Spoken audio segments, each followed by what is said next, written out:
Hello दोस्तों, एक सवाल। अगर आपको कहा जाए कि भारत का सबसे सुरक्षित बड़ा शहर कौन है, तो आप क्या कहेंगे?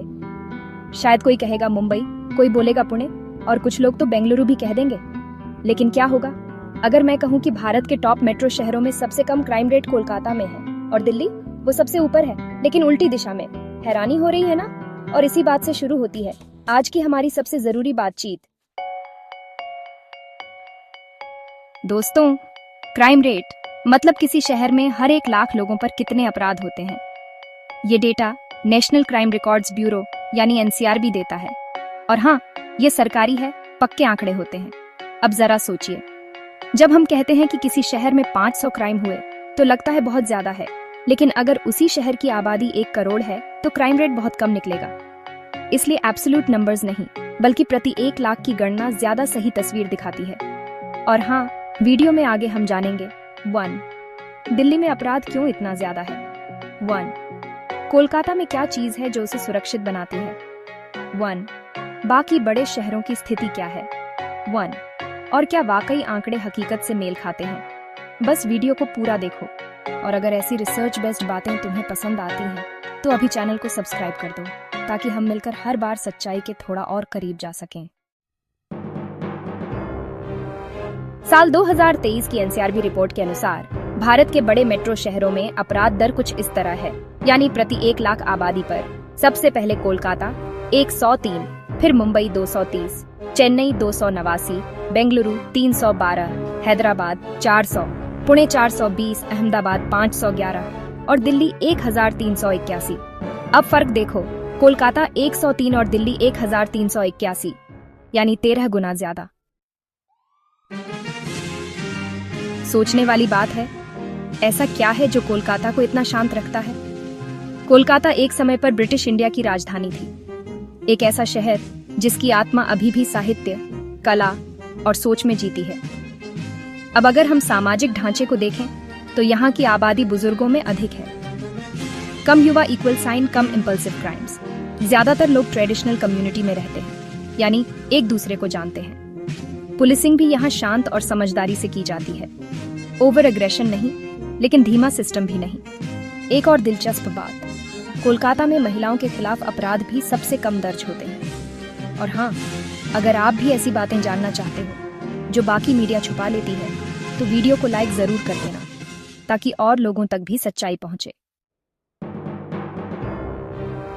अब आते हैं दिल्ली पर। दिल्ली को इंडिया की राजधानी माना जाता है, लेकिन अफसोस की बात यह है कि यह राजधानी अपराधों की भी है।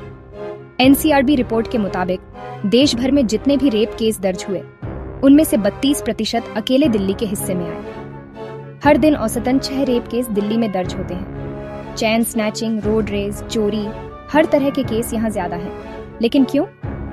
संख्या दिल्ली की जनसंख्या बहुत ज्यादा घनी है। माइग्रेशन, हर साल लाखों लोग रोजगार की तलाश में दिल्ली आते हैं, और इनमें से कई अव्यवस्थित इलाकों में रहते हैं। शराब और ड्रग्स की पहुंच, यूथ में फ्रस्ट्रेशन और एडिक्शन, पुलिसिंग में भारी गड़बड़ी, ज्यादातर केस रिपोर्ट ही नहीं होते या फिर एफआईआर नहीं लिखी जाती। और इसीलिए दिल्ली के कई इलाकों में महिलाएं शाम के बाद बाहर नहीं निकलती, और अगर निकलें भी तो डर के साथ। अब आप सोच रहे होंगे, क्या क्राइम रेट से ही हम तय कर सकते हैं कि शहर सुरक्षित है? और यहीं पर आता है असली सवाल, क्योंकि कई बार क्राइम रेट कम इसलिए होता है क्योंकि रिपोर्टिंग ही नहीं होती।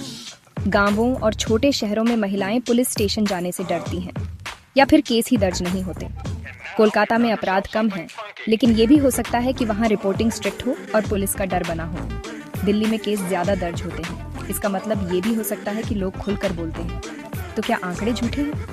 नहीं, लेकिन आधा सच है, बाकी आधा हमें ग्राउंड से समझना पड़ता है। और अगर आप चाहते हो कि हम इसी तरह और भी शहरों की जमीनी सच्चाई आप तक लाएं, तो नीचे कमेंट करके बताओ कि अगला शहर कौन सा हो। अब सुनो कुछ ऐसी कहानियां जो आपको सोचने पर मजबूर कर देंगी। सुचित्रा दत्ता, जो कोलकाता की एक रिटायर्ड स्कूल टीचर हैं, हर शाम अपने घर के पास की लाइब्रेरी जाती हैं, अकेले, और कहती हैं कि उन्होंने कभी भी डर महसूस नहीं किया।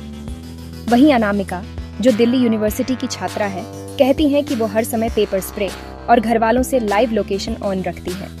संतोष यादव, जो बेंगलुरु में एक आईटी इंजीनियर हैं, बताते हैं कि वो रात 11 बजे भी ऑटो से ऑफिस से लौटते हैं। कोई टेंशन नहीं। लेकिन जब दिल्ली ट्रांसफर हुआ था तो 8 बजे के बाद निकलना भी मुश्किल था। ये कहानियां ही असली इंडिया को दिखाती हैं। अब बात करते हैं समाधान की। सिर्फ शिकायत से कुछ नहीं होगा। पहली बात, पुलिस की जवाबदेही रिपोर्टिंग को आसान बनाना होगा।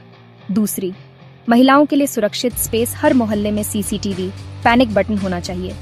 तीसरी, ड्रग्स और शराब पर सख्ती जरूरी है। चौथी, युवा वर्ग में संवेदनशीलता लाना शिक्षा के जरिए। और सबसे जरूरी, हमें खुद बोलना होगा, लड़ना होगा और बदलाव लाना होगा। अब आखिरी बात, शहर कितना सुरक्षित होगा ये इस बात पर निर्भर करता है कि आप और हम कितने सजग हैं। अगर किसी सड़क पर अंधेरा है तो हम म्यूनिसिपैलिटी से शिकायत करें। अगर कोई लड़की असहज महसूस कर रही है तो उसे अकेला न छोड़ें। और अगर आप मानते हो कि इंडिया में ये बदलाव जरूरी है तो अभी इस वीडियो को अपने दोस्तों और परिवार के साथ शेयर करो, ताकि बात सिर्फ वीडियो तक न रहे, जमीनी हकीकत तक पहुंचे। तो दोस्तों, उम्मीद है आपको ये वीडियो पसंद आया होगा। और अगर सच में अच्छा लगा हो तो चैनल को सब्सक्राइब जरूर कर लेना, क्योंकि ऐसे वीडियो हम सिर्फ आपके सपोर्ट से बना सकते हैं। कमेंट करके बताओ आपका शहर कैसा है, क्या आप खुद को वहां सुरक्षित महसूस करते हो। जय हिंद।